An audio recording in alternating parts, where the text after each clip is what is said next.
Hi guys, welcome to my blog. तो guys आज मेरे ब्लॉग के साथ अर्पिता भी है, जो कि चश्मा लगा रही है। गाइस कितना अच्छा दिख रही है। बट तो गाइस हम लोग आए थे बाहर, कुछ काम था।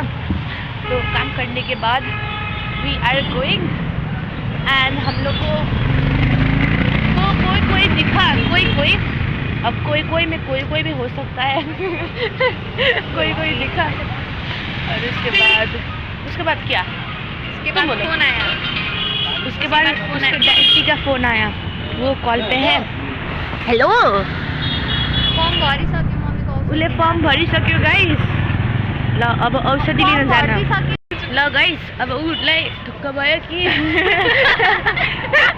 कि अहिले बाहिर छ अनि केही टेन्सन छैन। मैले पनि आफ्नो घरमा भन्दैछु कि हामी बाहिर गइरहेछौँ, काम छ।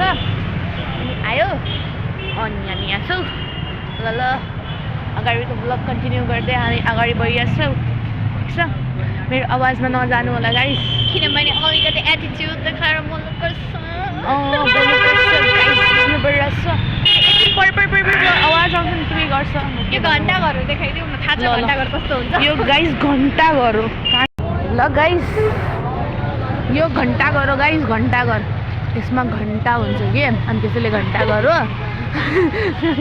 ल यसमा घन्टा हुन्छ, त्यसैले घन्टाघर हो। अनि यहाँ छ हामी साथी, हामी गइरहेछौँ।